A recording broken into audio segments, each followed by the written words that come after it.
Doctor রঞ্জিত পাজা ওখানে আমাদের নিয়ন্ত্রণের বাইরে গিয়ে ভোট চেয়েছে। আমি নামটা বলছি না, কাউকে ছোট করা আমার উদ্দেশ্য নয়, আমার বাবা মা ওই শিক্ষা দেয়নি। সে বলছে তখন বিজেপির সঙ্গে জোট ছিল, বলে বিজেপি নিয়ে এসেছেন, ডাক্তারবাবুকে অপমান করেছিল। ফেরার পথে রতনদা এখনো আছে বাড়িতে, শুনছে আমার বক্তব্য। রতনদা সিগন্যাল দিচ্ছে এখানে থাকা যাবে না, বসা যাবে না। সিপিএম বলে দিয়েছে তার আগে, যদি ডাক্তার রঞ্জিত পাজা তৃণমূল এখানে বসে তোমার বাড়িটা জ্বালিয়ে দেওয়া হবে। সেই রতন কর্মকার তৃণমূল কংগ্রেসে আমাদের হৃদয়ে আছে।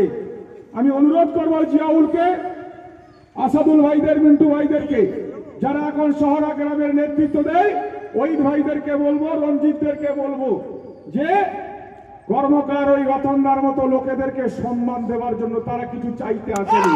তারা তৃণমূল কংগ্রেসের মেম্বার হতে চাইনি, তারা তৃণমূল কংগ্রেসের নেতা হতে চাইনি। সেই দুর্দিনের বাজারে রতনদাদের মতো ছেলেরা, কর্মীরা তৃণমূল কংগ্রেসটা করতো এই শাসনের মুখে দাঁড়িয়ে। অনেকে আছে এখানে, আমি নাম ধরে ধরে বললে, এই মুসলিম ভাইকে দলে এনেছিলাম। মুসলিম ভাইয়ের মতো লোক, জামাইয়ের মতো লোক, জামাইয়ের ভালোবাজিবার, এরকম বহু কর্মী।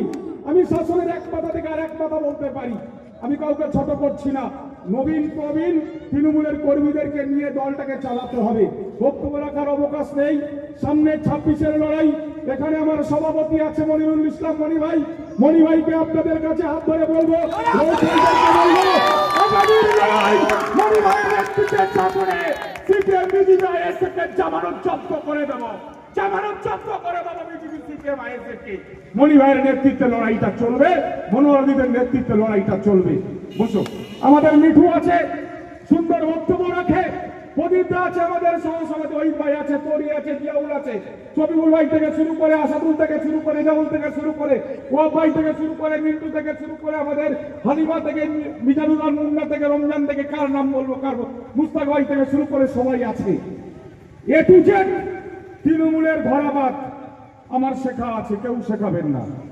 তৃণমূল কংগ্রেসটা করতে করতে শিখেছি। একটা শুধু আপনাদের কথা বলে যাব, কাউকে আক্রমণ করা, বাড়িতে অপরাধের ইচ্ছা, আপনাদের দোয়ার বরকতে মাসে 50,000 টাকা করে স্যালারি আমি পাই।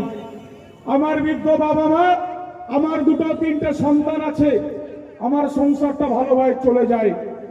আমি বাড়ির খেয়ে এসে আজকের জিয়াউলের বিরুদ্ধে আক্রমণ করব,